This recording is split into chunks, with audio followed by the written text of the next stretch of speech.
Hello. Hi, everyone. Good Hi, morning. Hi. good morning. All right, so welcome to Spaces number four of our Angels Wing. Of course, you guys will know this is our virtual gallery that's hosting beautiful indie art. And with us today, we have Joy as well as Elaine as our featured artists. So, a very brief agenda would be just getting both of them to introduce themselves, the origins of their work, as well as joining us in our chat, a very casual chat on NFT marketplaces, and perhaps if we have time, some launch strategies and pricing strategies. So, okay, without much ado, since Elaine joined me in the gallery much earlier, I'll get her to speak first about herself and her work. Elaine, the stage is all yours. Hey, everyone. Thanks for having me here, and thank you, Cass Ruby, for inviting me to be a part of the virtual gallery. It's really cool. I am Elaine. I'm from Hong Kong, and I'm currently based in Sydney. I've been based in Sydney for the past 3 years, and I actually I work full time in advertising as an art director, but as a hobby, I do photography, and I've been taking photos for the past, I guess, 15 years. Wait, 20 years just for fun. Um, and then I guess like 10 years ago, Instagram came along, which kind of provided me a platform to share my photos. And yeah, and I've just been sharing them on Instagram since then. And obviously, with Web3 and NFT, it kind of provided another opportunity for artists to kind of showcase their work and sell their work. So that's kind of what I'm exploring right now. And I am planning, because I've been on Instagram for 10 years, which makes me sound really old. I am planning a kind of 10-year anniversary collection this year. So, Wow, 10 yeah. years. That's Yeah. amazing. Before that, obviously, I went to your website. I saw the whole list of awards there. That's really amazing. I also saw your profile picture on your photography page, which was you precariously perched on some structure. Is that like part of? Is that going to be part of your photography series, like dangerous photos? I would really love to see that. I love how you call them dangerous photos. Probably. I think kind of the thought behind the 10 years of Instagram is I think a lot of people kind of saw my work evolve from, one place to where it is now. Like I started off with a lot of really simple geometric shots using my phone, and then gradually move into cityscape. And then there was a time when I was obsessed with like urban exploration, like rooftoping and, exploring tunnels and abandoned places and sneaking into places you're not supposed to go. And then drone came along, so I did drone photography for a bit as well. And then recently, I guess I focused more on like travel photography and also like portrait and trying to tell more of a story through my photos. So it's kind of like, I guess my style kind of evolved over the years based on what I'm interested in as well.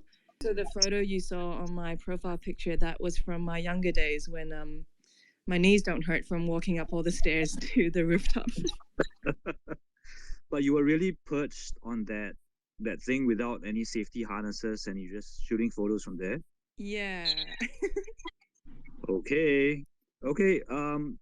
Elaine, do you also mind going a little bit in depth into the photo collection that you have listed on Foundation, and especially the one that you have in our gallery, photo booth? Yeah, of course. So I've only started kind of, putting my photos up as NFTs because, a lot of my friends are like, hey, you should consider this. And I've thought a lot, like I've probably like shared about like 1,000-ish photos on Instagram, and I've got a lot of photos that I've taken, but I wanted every kind of NFT that I meant to be quite special and I guess meaningful to myself. So the photos that you see on my foundation, they're kind of my all-time favorite shots. And I've been lucky enough to have people purchase some of those shots who kind of feel the same way, I suppose. Like my very first NFT is of a girl kind of sitting by the window looking out to the skyline of Hong Kong, and that kind of represented my feeling of missing home in Hong Kong because of the lockdown, and I wasn't able to go home. So at that time I was really feeling this strong sense of homesickness. So when I minted that, and when I found out that the collector who bought it also felt the same way, I was like, oh, that's really cool. Like people actually engage, and like I'm glad like my photos can kind of like resonate with people. And I think for the photo that is up here, the girl in the phone booth, the story behind this is, I've kind of always wanted to shoot in a phone booth. It's kind of a weird thing, but like when you watch a lot of like movies and like almost like really cinematic movies, like even Wong Kar-wai movies, or even those like kind of night, almost what do you call it, like cyberpunkish movies.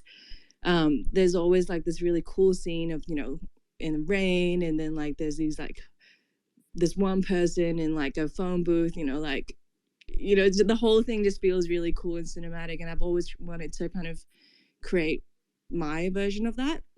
So I called up my friend who's a model, and we just went out to do one of our little portrait photo walks, and we came across this phone booth in Central in Hong Kong, and it just had like the perfect lighting. The rain was also there, and so I was like, you know what, like this is the perfect shot, let's just like try and get some photos here. And yeah, and I took it, and I this is probably my all-time favorite photo that I've taken. And so yeah, I just love. Sorry, you go. Yeah, I just wanted to, sorry for interrupting you, but I just wanted to say that I feel absolutely the same. I was looking on that photo and was all the time thinking, I have seen that movie or I have seen that photo already once in my life. Where do I know it? But because it gives me the impression that this is from somehow a movie that I have seen, but I can't exactly tell you which movie. This was my feeling. This it was some kind a moment of, I know that photo, but in reality, I know that it's the first time I have looked at that picture, but I felt a very urgent feeling that this is from, for example, the movie, all these 80s movies, Girl in the Telephone Booth. It was, gave me instant flashbacks, I would say. Oh, thank you. That's so awesome to hear. But do you know a movie where I can see that scene? I'm stretching my head. That's a good question.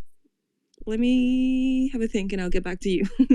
No, you're thinking the exact same thing. Where have I seen this photo before? Yeah, that's a good point. But anyway, I know I've been kind of like rambling, but I guess like long story short, kind of all the photos that I've minted, including this photo booth one, I try to pick ones that evoke a sense of feeling and emotion, and it's kind of cool to hear,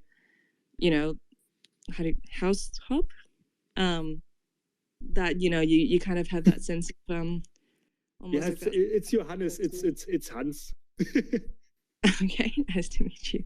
Yeah, I guess that's kind of the story. That's great. That's great to hear. Thanks for introducing your work. Yeah, obviously, for me, I'm also interested to find out a little bit more about how you decided to launch your collection on Foundation, but I think let's reserve that for later when we talk about launch strategies and pricing. Let's just bring Joy to the stage right now. Joy, would you like to just introduce your work? I just wanted to preface this by saying that, unfortunately, Kasper. Can I ask the question? Yeah, Kasper. Let us collect some questions, and you also have to tell to the audience where we can find that picture. Oh yeah, the photo is obviously in our gallery. It's right in the centerpiece. When you start entering the gallery, you'll see it first right smack in the center, so you won't miss it, the phone booth.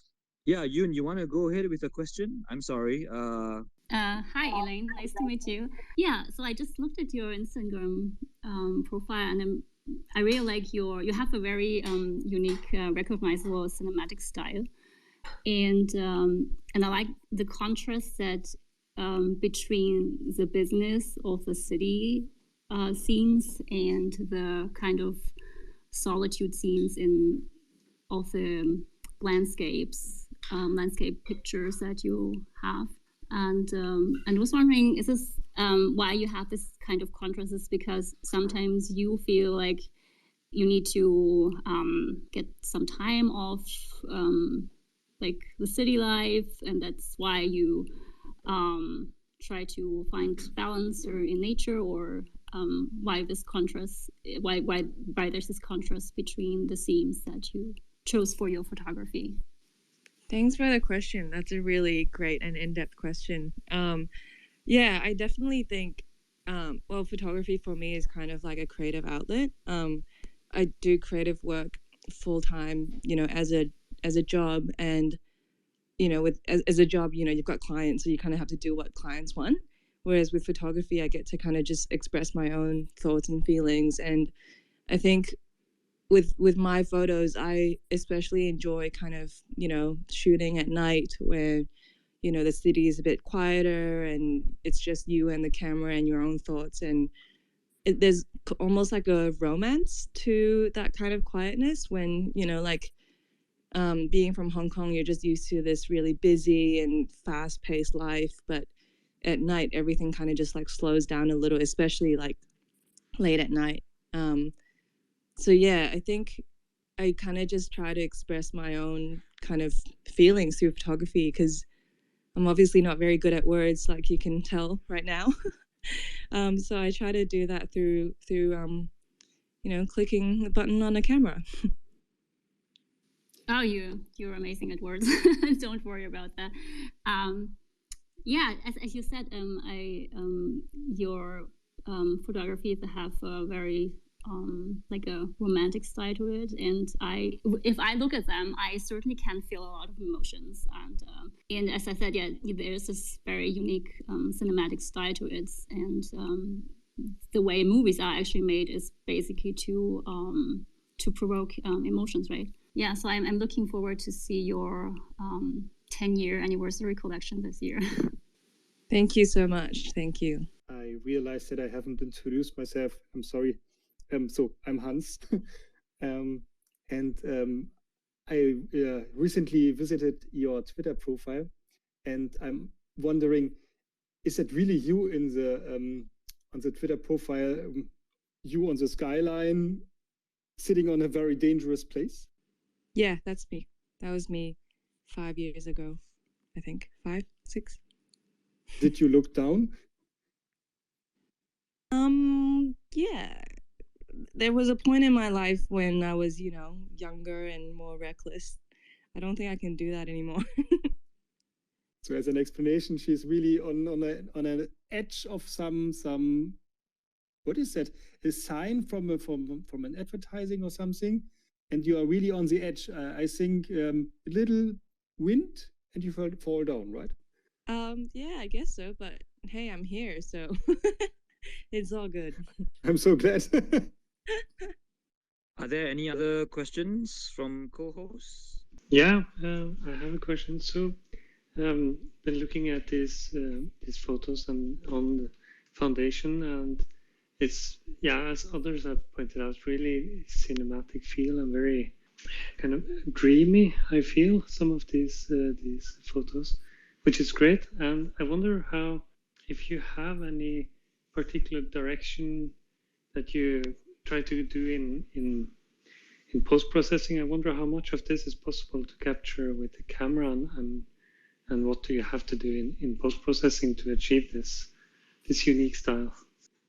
That's a great question. Thank you. I do try to capture everything in camera, and really the only kind of post-processing I do is tweaking the colors and temperature, hue, saturation, and all that. And I think in night photography especially, there's this I guess like in cinema, there's this classic teal and orange look that kind of, that's like a thing.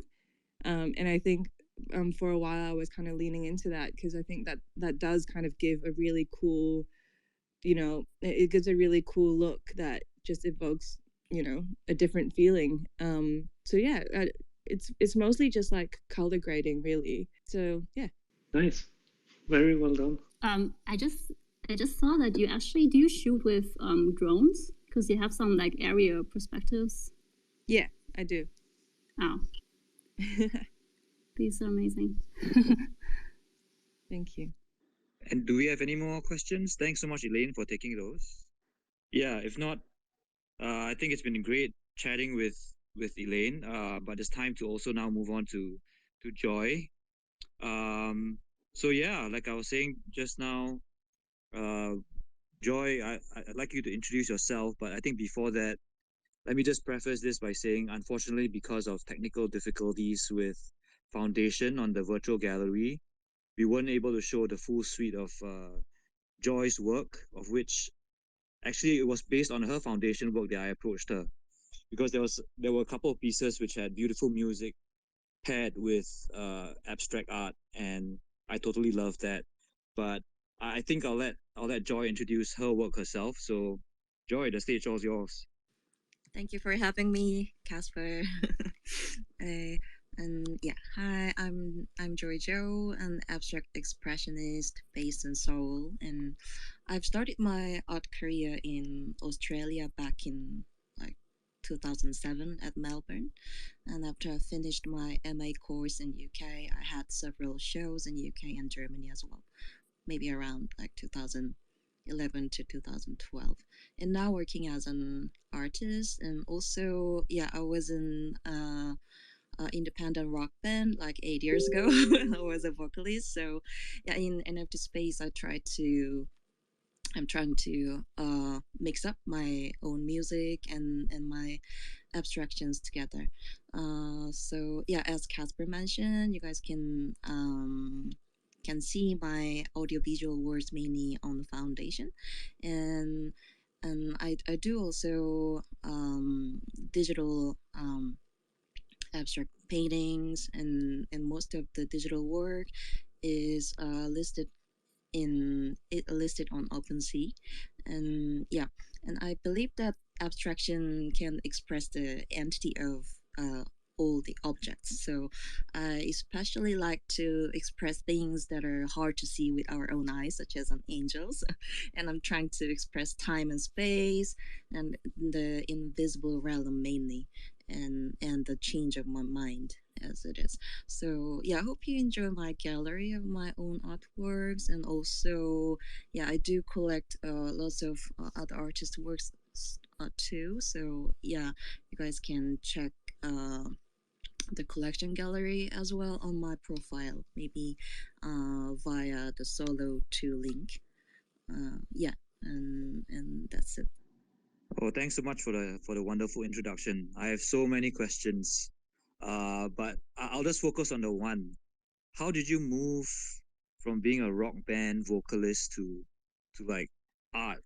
Oh, actually, I majored visual communication design, and I started my musical career at the art school as well, because our art school is also well known for the student rock band too. So yeah, I started both paths from my young age. That's really amazing.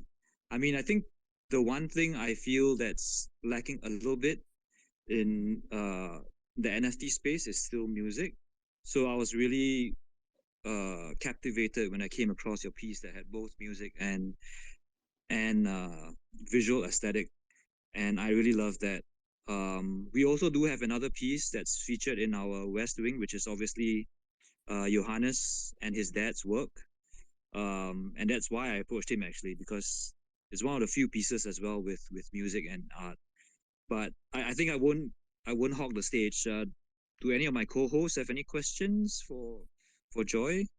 First of all, hello, nice to have you here, and I really like your art, because you are always choosing so powerful colors.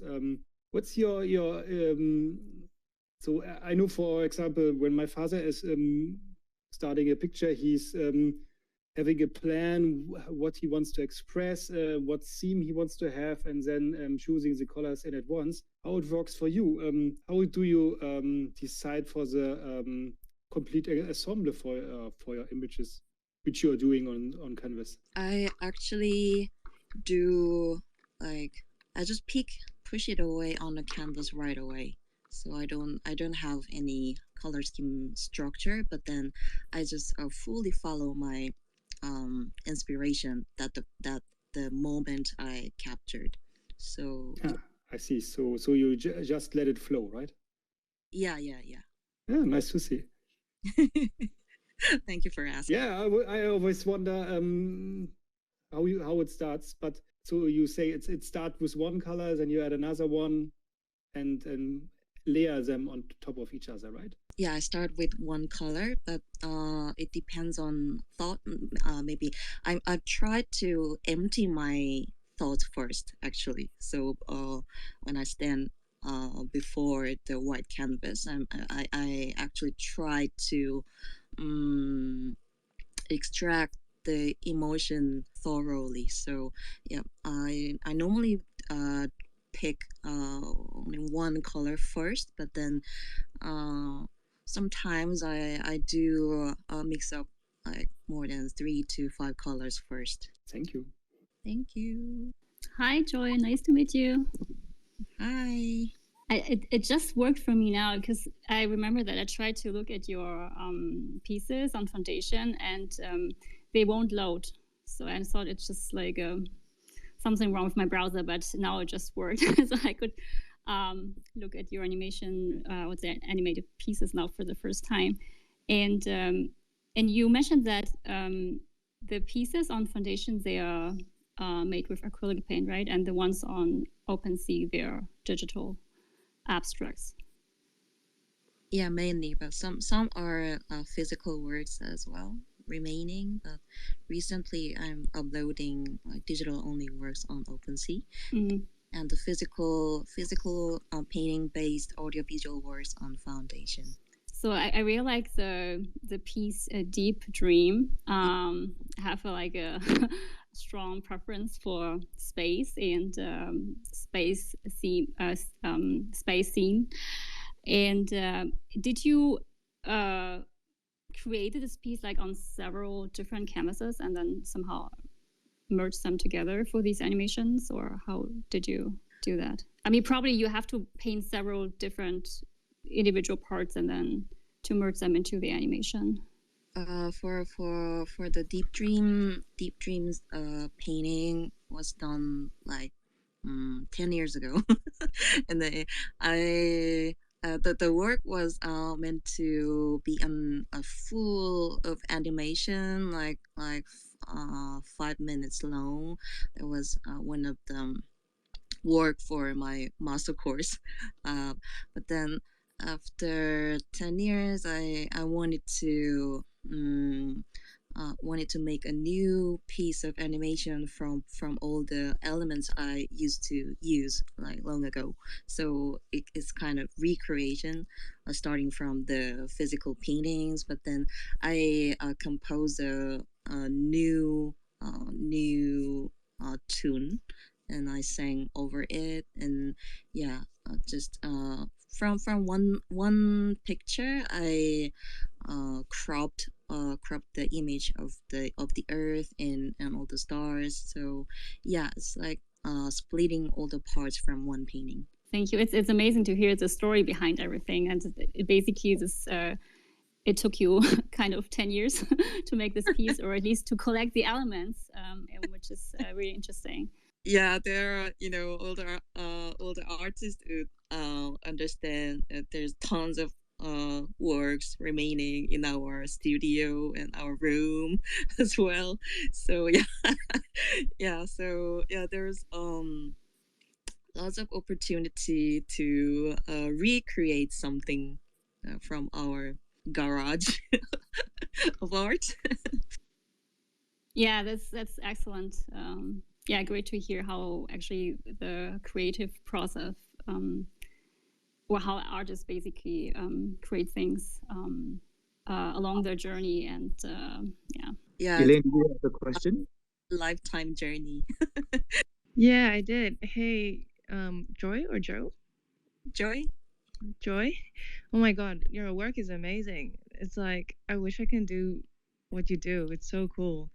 I was wondering, because you do both kind of, I guess, like physical canvas, I don't know, would you call them that? Like you create non-digital and digital work. I was wondering, like, if your process is the same for both, or is it slightly different? It's actually not the same, but the process is very similar. But then the reason I started digital painting is just because of the texture. Because normally I'm really keen to make very thick texture multi art, but then on digital I couldn't bring the texture fully, so that's why I started to use my own photographs as well, like my profile picture. So yeah, this is only the difference is the outfit, but the process is all same, I think. That's awesome. Like Yoon said, it's always so cool to hear the kind of thought and the process behind each of the work. Thank you so much. We have a requested speaker, Dina. I think we can just take a very quick question. So I'll just let Dina speak real quick. Yep. Hi, Dina. You're live. Hi there. Sorry, I'm having connection issues. Can you guys hear me okay? Now it's working, yeah? Oh, okay. Yeah, so I wanted to ask a question, like how did the artist put music with the photography? I think you're asking about Joy's work, right? Hers is not. Elaine is the photography and art director pieces, but I think Joy is more focused on the abstract side. Is that your question? Yes. Joy, you want to take this? Maybe it's a little bit technical, but a quick summary. Are you asking about the program or tools? Yes, specifically which software did you use to combine both of them? I mainly used the Adobe programs like After Effects and the what was the name of the tool? The Premiere and After Effects, right? Yeah, Premiere and After Effects. Awesome. Okay, thank you. I think you just actually need a video editing software, so it doesn't need to be necessarily just Adobe. I mean, on Apple you can just Apple have this built-in video editing program, which is iMovie. I think just for general combining of animation and audio, it's actually pretty good. And Apple had addition to that a paid program. I think it's called. I just forgot, but yeah, you basically just need any editing software for that. But Adobe has a hell of filters and effects. That's true, but I think it's just a question how to combine audio and video in general. Okay, thanks so much, Joy. I just wanted to have a sense from you because obviously you know who the real artists are in this panel, right? I'm asking all the very basic questions. I don't ask the technical questions because I'm not an artist. But I wanted to get a sense of your origins of your December in France collection. I think that really spoke to me because I can't travel, COVID, and it was something that really spoke to me. This joy of traveling and then seeing all these wistful colors and styles. What was your inspiration behind that collection? The Franz Collection. Yeah. Yeah. I visited France last year actually because I had to join one of the very huge NFT exhibition. So and I actually joined the opening show as a vocalist too. So yeah, it was like the purpose of performance in exhibition, but then plus the travel. So I visited France with my mom and my younger sister, who is also an artist. Like she's like glass craft artist. So yeah, she wanted to visit Strasbourg, which is quite well known for glass craft in France. So we visited Paris and Strasbourg and and Saint-Penu, which is well known for champagne. As as we are, you know, kind of family of boozers, so we drank a lot there, and they yeah, each space we visited, I actually wanted to record of the exact feeling I felt from the space. So the work I Casper actually displayed on our angel space. One was done done from Orsay Museum, and the other one is done in Strasbourg Christmas market. So yeah, I just wanted to extract the core feeling of the space and the air and all the festive mood in each piece. Yeah, it's really beautiful. I mean, it spoke to me in terms of how my wanderlust for travel, and it's almost like a faded memory to me, traveling. Very unfortunate. We all should try it this year. Yeah, yeah. We can't. Yeah, we can't stop anymore. You know. Yeah, exactly. Any of my other co-hosts wanted to speak about the Joy's work? Usually, Espresso has a lot of great questions, but he's always very polite and waits until he's the last. But Espresso, you can also start. Okay. Yeah, I'm just admiring all of the great work, both on OpenSea and Foundation. So much great work, and yeah, I was also captivated by this Franz collection, and very curious about the technique used here. Is this are you starting with a photo and then applying effects and kind of painting over it, or am I totally misunderstanding kind of how this come to life? You're correct. So I take the photograph first, and then as you guys see while you guys are traveling, we take like hundreds of photos, but then like the each photo doesn't represent our whole journey. So I was trying to extract the best moment of the journey, and yeah, and I paint over it to make it much more intensive. So yeah, that's the right process as Espresso captured. That's great, and yeah, really good work, and also really, yeah, they kind of evoke feeling. Like each one of them gives me a different kind of sense of the location, the place, but most of all a feeling. So yeah, really good. Thank you so much. You said you were. Oh, ladies first. I was looking at your Portrait of Love collection from 2011, and it really resonated also with my own creative process, because you said that you created this collection after reading a novel from the author Max Müller. Is this a German author? I've never heard about him before.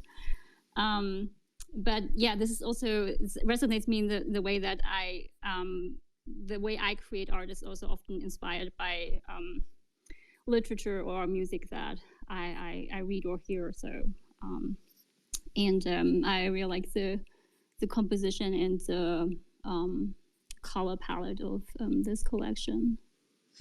Oh yeah, time to time I get inspiration from other artists who already passed away and they who is really well known, or even from some music while I'm listening to. So yeah, some of my works on OpenSea is done after I listen to music or after I read literature, but the yeah mainly I always try to extract of the essence of each inspiration and the each of the original work. So yeah, the process is all the same, but the origin of the inspiration is actually always different. The world. And we also have a question for Elaine in the Discord. That's okay to relay that now. So this is from Rabel Rouser. Sorry if I didn't pronounce that correctly. But yeah, so to Elaine, there's a comment about noticing how Elaine's using smoke and mist for effect. And question is, are there any reasons why you have silhouettes in the photos? Like many times use silhouettes as a motive. That's a good question. I don't think that was deliberate, actually. But now that you say it, that's true. Man, I have a lot of silhouette in my photos. I guess yeah. So most of the silhouettes that are in my photos, they're of like strangers or just random passerbys, and I always feel like when you feature people in the shots, if it adds almost like a human element to it, and it's almost like you feel like you can relate to whoever's in there because you can't see their face. You can almost put yourself in the photo, and I think that's kind of why I like, I tend to kind of feature people in the photos, and I think it just adds it adds another layer compared to like a regular kind of landscape or cityscape shot. Yeah, that's an excellent reason. Like this effect of imagining yourself in the photo when you just have a silhouette. I never thought about that, but that's a really good point. It really works. Do you actually always have a camera with you, or do you sometimes just use an iPhone? Because I sometimes feel that the best shot they just happen like instantaneously, and either you are prepared or not, or you can, like, if you have a sunset, you just wait out there for hours to capture like the perfect scene. Yeah, I always try to bring my camera with me because I hate the feeling of missing a moment and then just be mad at myself for not having my camera. So whenever I travel, especially, I always have my camera with me. But there are definitely times when I don't have it. So like if you go to my Instagram, that second shot of this, again, a silhouette of a person walking in rain, that's taken with an iPhone. And to be honest, iPhone can actually do a lot of really crazy cool stuff these days. So yeah. But anyway, long answer short, I do try and bring my camera with me all the time. We have also a question in Discord for Joy. So question is, if you can share which works have been inspired by literature in particular, because you mentioned capturing the essence of the moment, music, feelings, literature. So which written pieces? Give me a second to find. So it's a Portrait of Love 2011, right? Yeah. Well, it was done for my master course as well, like when I was a student. While I have you on the microphone, so I was also looking at your collection December in France for a longer time. And as you said, you were in Paris for a while and had your camera with you. Do you plan to add more pieces to this collection? When I have some time, whenever, because I took loads of photography from France. So yeah, whenever I have some time, I will add some more works each collection. Great to hear. All right, that was a great interactive session. Do we have any more questions from anyone? Okay, if not, let's just move on real quick to some of the topics that we wanted to chat about. I know we're reaching towards the end of our 1 hour time allotment, but I guess we're okay to stretch a little bit. So obviously, one of the topics we had in mind is it's a pretty hot topic right now because obviously we're having some issues with foundation, and I think Elaine is only on foundation, but I've seen Joy is pretty much on three main platforms: so OpenSea, Rarible, Foundation. I think a lot of our listeners are not just collectors but budding artists as well. We just like to hear, Joy, your view on your experience so far on these three marketplaces, and if you had any advice for budding artists who are in our gallery, for example, like how do you even choose which platforms to go for? I started NFT like a year ago, like from February 2021. So I tried like maybe more than 10 marketplaces so far, but then like many of artists are now now focusing on like these two marketplaces, which is one is OpenSea and the other one is Foundation. So yeah, like Laravel and Superior, obviously we hope to use, but they don't really open the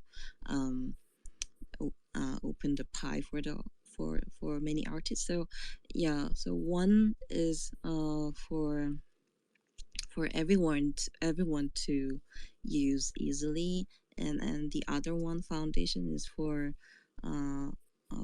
those collectors who wants to collect art side, like more art focused NFTs. So yeah, so artists could choose two ways, like one to gather more collectors and all the even for the investors too, and one for the real collectors. So having two types of one is easy and one is high end would be a great strategy for artists to choose a marketplace.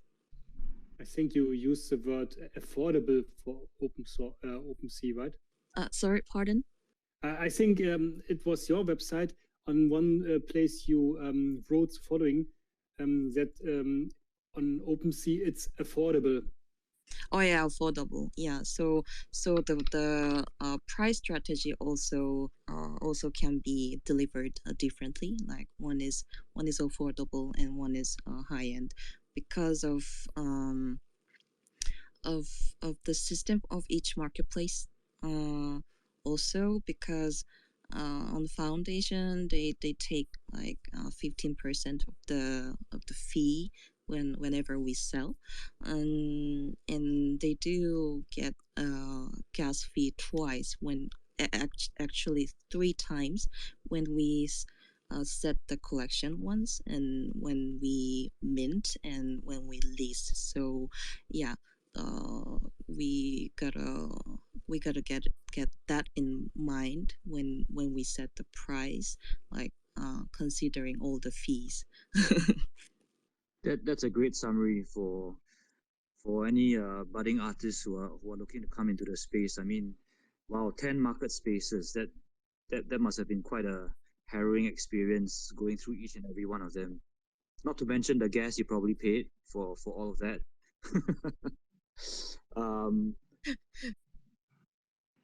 But what I really like about what I really like about a Foundation is that you can that you have the feature to follow artists and other profiles.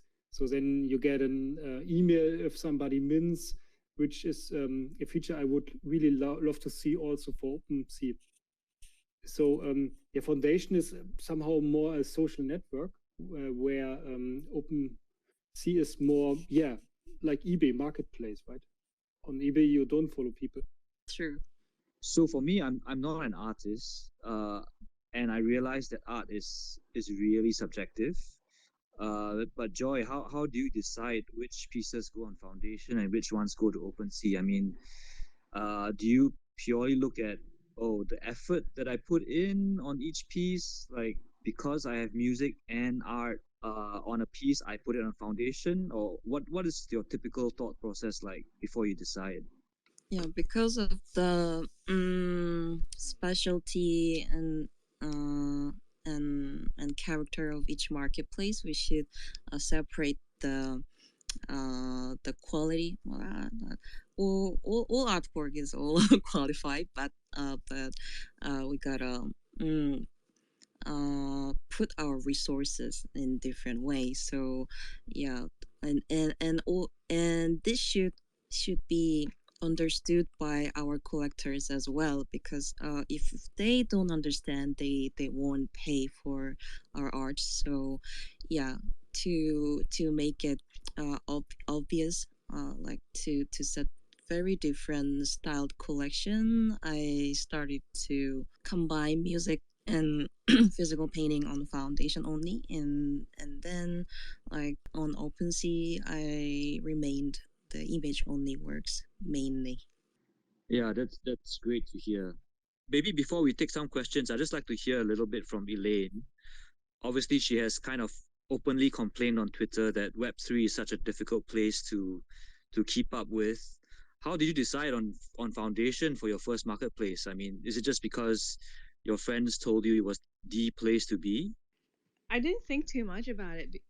It was because my friend had a creator invite and he's like, "Hey, do you want an invite?" I was like, "Cool, yeah." And I got the invite and then I didn't do anything with it for a few months. And then I was like, okay, maybe I should, not waste this. And so that's why I've just been on foundation. But I actually had no idea that other platforms don't charge as much. I just assumed that every platform charges so much gas fee. So I learned something new today. Yeah, OpenSea get less gas than foundation. I hope you all have a gas tracker while minting. So just to be sure, so there are websites where you can see the gas prices, and it's a good strategy if you do anything on foundation that you do it in a period where the gas is low. This helps a lot. I know some artists are minting late at night to get better prices.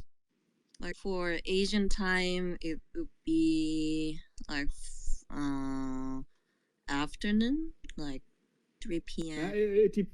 It totally depends, but you see sometimes that, oh, now it's low, now I have to mint, and then later on I can put it for selling. But the moment where you mint, this gives you a lot of flexibility to save huge amount of gas. So it's a bad idea, for example, to mint right now because for the film in Galaxy, but maybe in 1 or 2 days it's better again. True. The point is before all the U.S. investors wake up. Yes, exactly. Yes, yes. So yeah, Down. Asian time afternoon, Europe time morning. I think is the rule of thumb. Yeah, for East Asian time, like around 4 p.m., like 5 p.m. would be the like lowest gas time. Maybe we should start this, some guides for artists. What should I know when I mint? What do you think, Casper? Yeah, I think that's a great idea. I think that's precisely why we have this topic, right? I mean, Elaine has already gotten some value add from this podcast that now she knows there are alternative marketplaces. And then, well, when I listed the Jenny, the one of the audiovisual work done with Jinsu Kim, the jazz guitarist, like the gas was like 400 gwei. So even we sold that exact piece, it was like the profit was like 0.1 Ethereum. Oh, that hurts. But yeah, and by the way, in case we've just been talking about like Ethereum-based marketplaces, right? So if you go on another blockchain, there's yet another set of marketplaces. So yeah, it's really there's to save gas, well, you guys can choose Polygon Ethereum, but they have lots of transfer errors recently, so I recommend to use the Polygon only when you guys have some pieces for event, with many editions.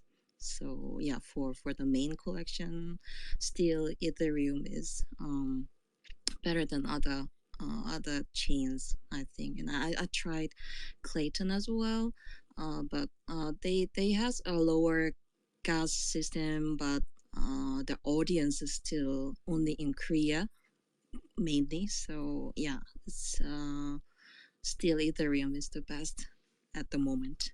But you're also on Object, which is on Tezos.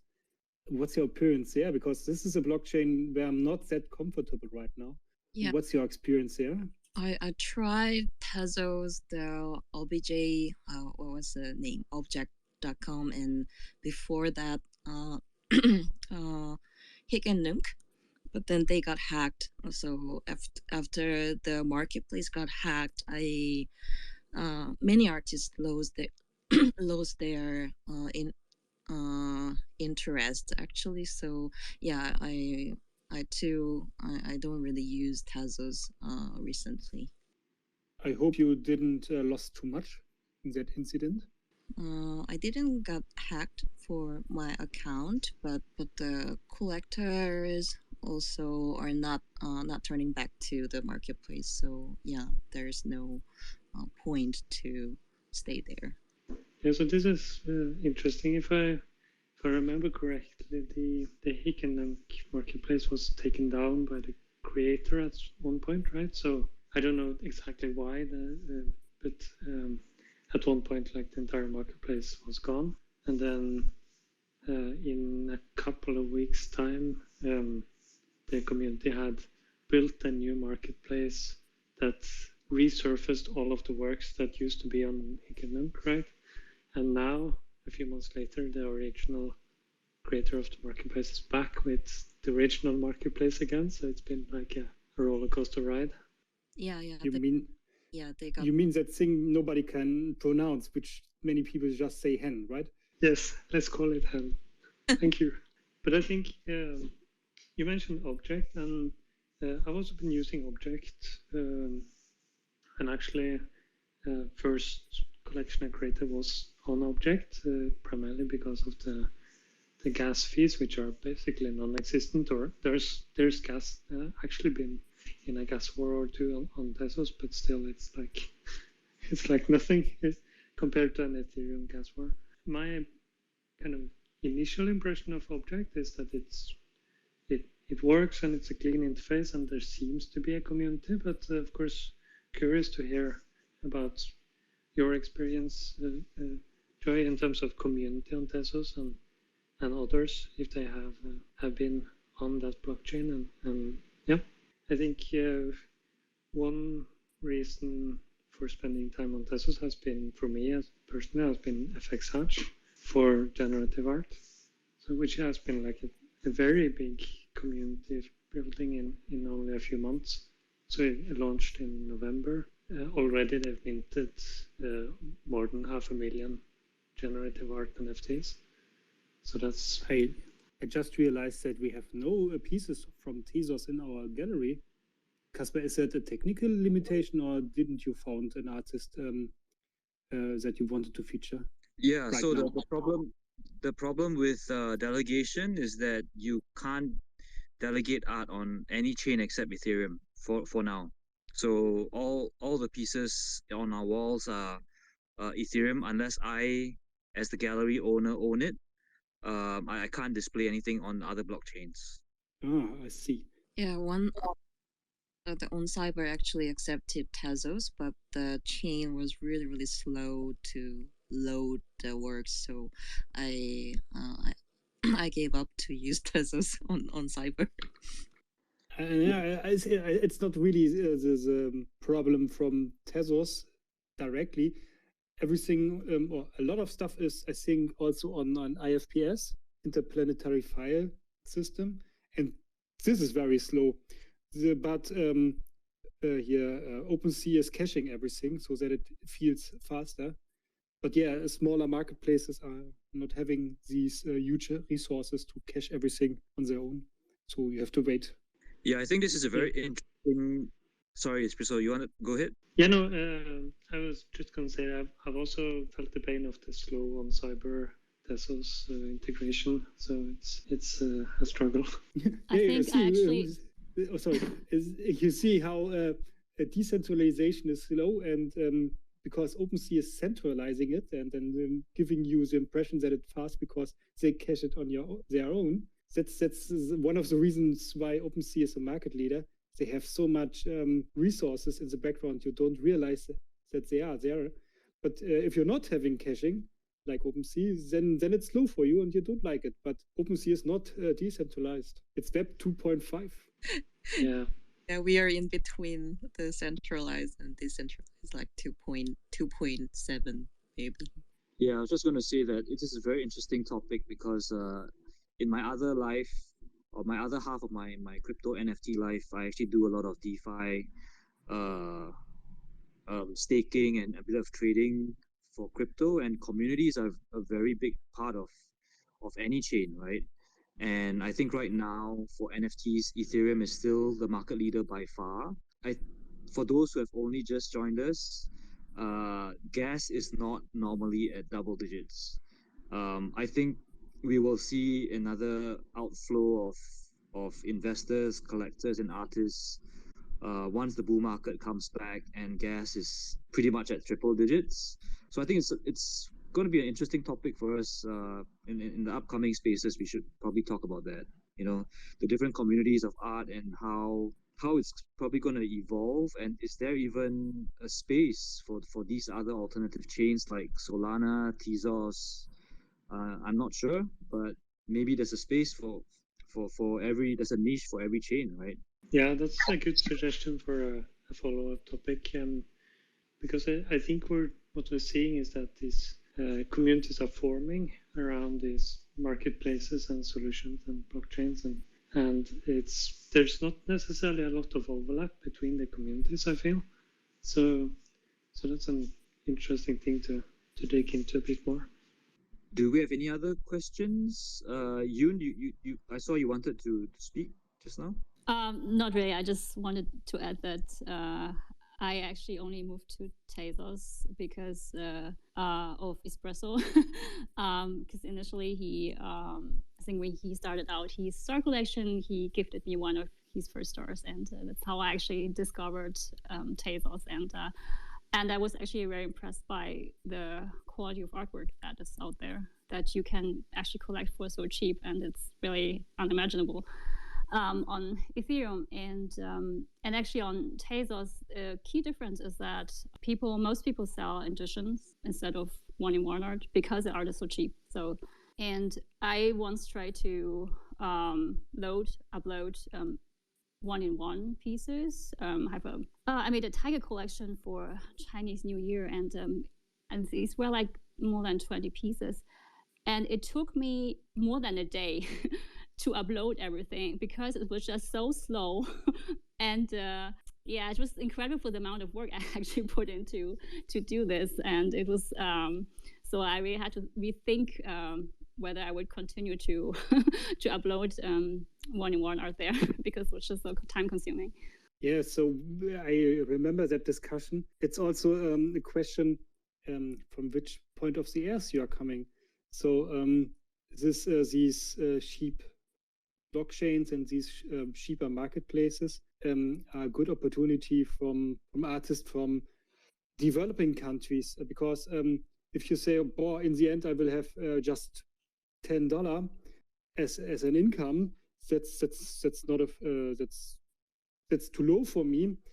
On other places of the world, these $10 are a huge amount of money. So I somehow have the impression that there's more art from these places of the earth.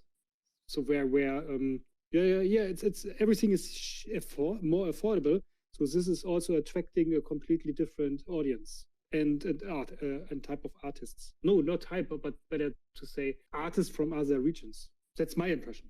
Yeah, that's a great point, Johan. Kasper, you are muted. My point was that it's a great point about the different affordability levels, but I also have friends who tell me that owning art on alternative chains is an additional risk, right? Because if the chain either goes down or becomes less popular, what happens to your art? Does it? I mean, it wouldn't disappear, but obviously the value will be affected as well. So yeah, I think that's probably another topic for another day. Oh, Kasper, you can believe me, it will disappear.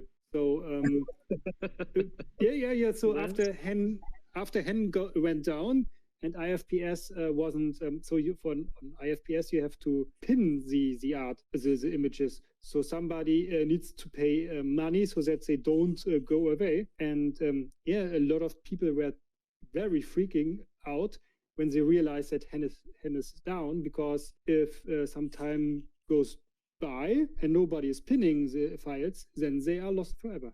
I'm sorry to say, but yeah, the NFT will exist and maybe even the metadata, but the actual art, that's on risk all the time.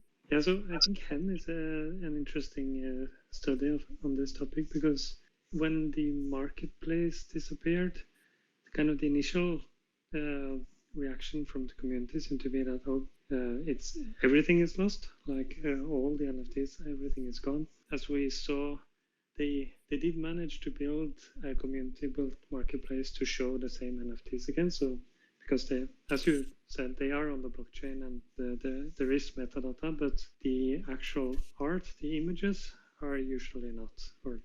I have heard an awesome podcast about the story of Object and how they were able to save these all this art. They had to invest a lot of money and resources to be fast, to pin everything. So I should find that podcast if you're interested. The story behind the scenes, what happened to save all the artwork. So they really had to rush to save it. Yeah, this is good, and it's kind of IPFS is probably the best solution we have at the moment. There are a couple of other solutions like Arweave mentioned sometimes about for storing the artwork itself. But of course, then you also have like the art blocks approach, where they do actually upload the code to the blockchain, so you can actually go to the art blocks contract on Ethereum and get the JavaScript code necessary to generate your artwork, which is kind of a next level of on-chain art, but that only works if your art is code, right? Because same for art blocks. Yeah. On art blocks they are doing the same. So the algorithms are on chain, but the JavaScript libraries are not on chain, but they are well known. So you have 3CS and so on. That's a common library, but the algorithm itself is on the blockchain, which is a big layer of security that maybe in 10,000 years, the apes, which will dominate the world, can reproduce the art. Yeah, I think this is such a great topic for maybe something to pin on your website, Johannes, because I'm sure there are so many artists now onboarding from either physical to digital and Web3 that they really need some help navigating this forest of options that they have. So yeah, I think that's definitely a topic for the future. Okay, I think we are almost gonna be wrapping up because I want to respect everybody's Sunday time.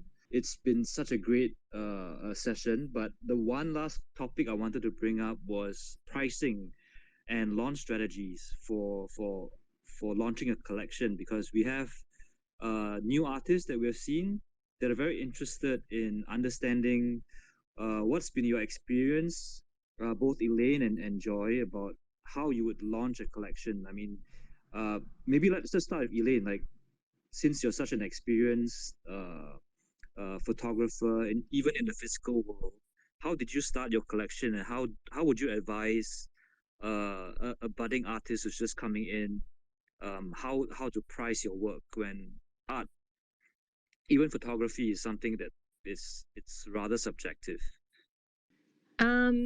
Yeah, I think in terms of pricing, I kind of just think about, because like you said, art is subjective, right? And to be honest, for a photo, it seems really simple where you just click a button on a camera, but I kind of price it based on, it's true, based on kind of, thinking about the amount of work that I've put in, not just in the photo, but my past 10 to 15 years of experience in photography, and kind of thinking about what's a value that I would be happy with and not feel like my work is almost, weirdly degraded in some way. I don't know if that makes sense.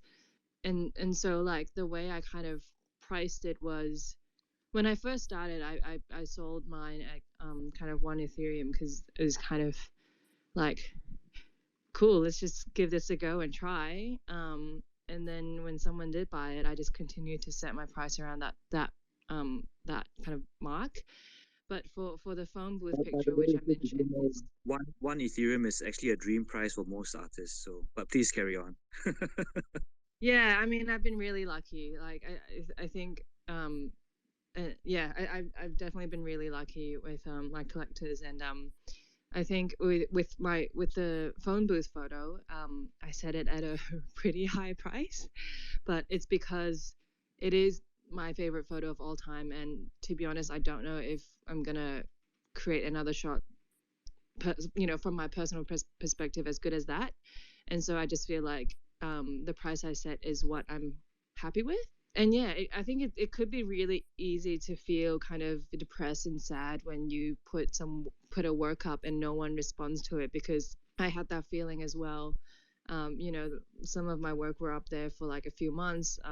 It's kind of like, you start doubting yourself whether or not you're a good creator or not, and you start kind of thinking like, oh, maybe my work is not good, maybe my work is not valuable. But I think part of it is making sure that people can see your work. And as much as I hate saying this word, but exposure is really important. I think, there are really big artists out there who, arguably might not have the best art, but because they know how to market themselves, they know how to, create exposure and, utilize social media platforms and stuff, and their artwork gets sold. Whereas there's some really, really talented people who might not have the same kind of resources, who are kind of just, underappreciated. But, I feel like selling an artwork is not just about the artwork itself. It's kind of like the work surrounding it, whether it's, being featured in a virtual gallery, like, on Casper's gallery, or, joining Twitter spaces, or, joining Discord channels and stuff like that. There is kind of an art behind self-promotion as well. So yeah, I think that's kind of, that's almost what you kind of have to do. Actually, just for the listeners, Elaine is very, very humble, because if you visit her Instagram profile, you will see that she has 263,000 followers. So yeah, you have a huge audience. So we are talking with a very prominent person. Yeah, Thank you. We're really honored and privileged to have you in our gallery. So, but thanks a lot for the little advertisement there. It's exactly what our gallery is doing for artists, and trying to give visibility for artists who are so talented but yet do not have either the time or resources to employ a full marketing team behind. Actually, it's the genesis story of how I started the gallery. It's because I was involved in so many of these 10,000 collectible projects, and I realized that, you know what, there are so many artists out there who are talented but do not, or rather they get drowned out by all these collectible projects. So why not give them a platform to display their art? And I mean, when one artist shouts in the Discord or on Twitter, you don't really hear them. But when 20 artists come together, I mean, that's basically the idea, right? You get critical mass of beautiful art, and that's where it draws viewers and investors. So, yep, that's a shameless plug for our gallery. But yes, please, before we take questions, I would like to hear a bit from Joy as well. Since you have released quite a few collections yourself, do you have any advice for budding artists on releasing collections, both on a pricing level as well as, for example, do you release it in small batches first, or would you advise artists to just put it all out there? You know. Just firstly, as Elaine mentioned, you gotta gather your crypto followers first, because even though some artists are super influential on Instagram, but then all the crypto people who can actually pay the crypto is all in on Discord or Twitter. So you guys need to grow your Twitter account first, and then when we get at least maybe 500 of followers and some, you know,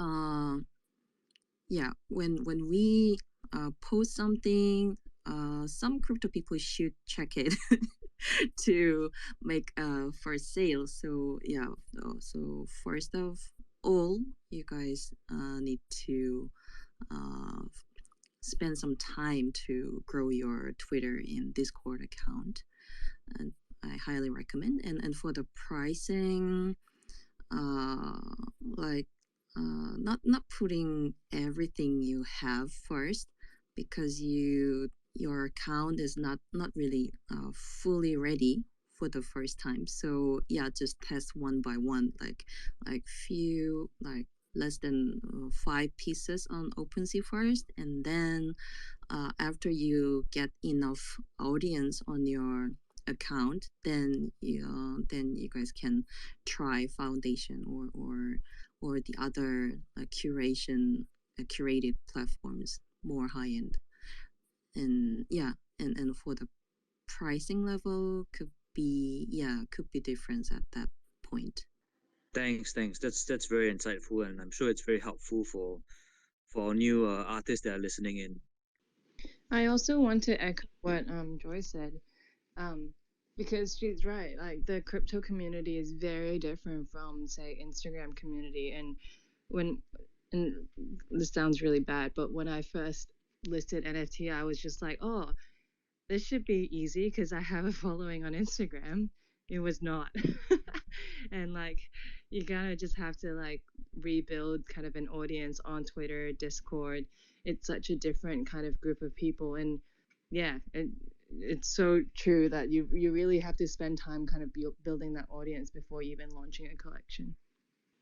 Yeah, so is there any people from Instagram following over to collect art using crypto, or not? I think there is, because the first two collectors that collected my photos are my Instagram followers, but I think just the percentage of it is very small. It's also impossible to add links on Instagram, which is a shame. So I see some Instagram accounts which try to also sell NFTs on Instagram, but the only thing you have is a link in bio, and this is destroying all the fun. Yeah? So it's not possible to place links, for example, which makes it really difficult to reach people and redirect them to a marketplace. So the people on Instagram are just used to add likes to it, and that's it. Most of them are not even looking into the description, so it's totally hard. So they like your image. Oh, it's great, and for example, might not even realize that it's an NFT advertising because they're not reading the text. It's hard on Instagram, if I understand it correctly. I feel like part of it is also because Instagram's planning to roll out their own NFT thing, but I feel like that's kind of a topic for another time. Oh, that's interesting. Okay, I think that pretty much rounds it up. Like I said, I really appreciate everyone's time on a Sunday. There are so many other things you could be doing, but you're on this little podcast with us. It's been such an interactive and enjoyable conversation that we've had. I'm not sure if you have any other last parting words, Joy and Elaine, because we have a whole stable of budding artists. If you have one advice to give them, what would it be before we just round things up? Elaine, you want to go first? Just one quick word of advice. Don't stop creating. So cliche. It's okay, whatever works. Joy, yourself? So just make your life because for the first time I entered NFT space, it's like like every almost every artist around me, or like we always work till overnight, like like for a few months, but then yeah, we gotta live our lives in our pace actually, so you don't get too much pressure on it. So yeah, let's walk slow and for a long time. That's great. That's great. Great to hear. So thanks again for featured artists Joy and Elaine.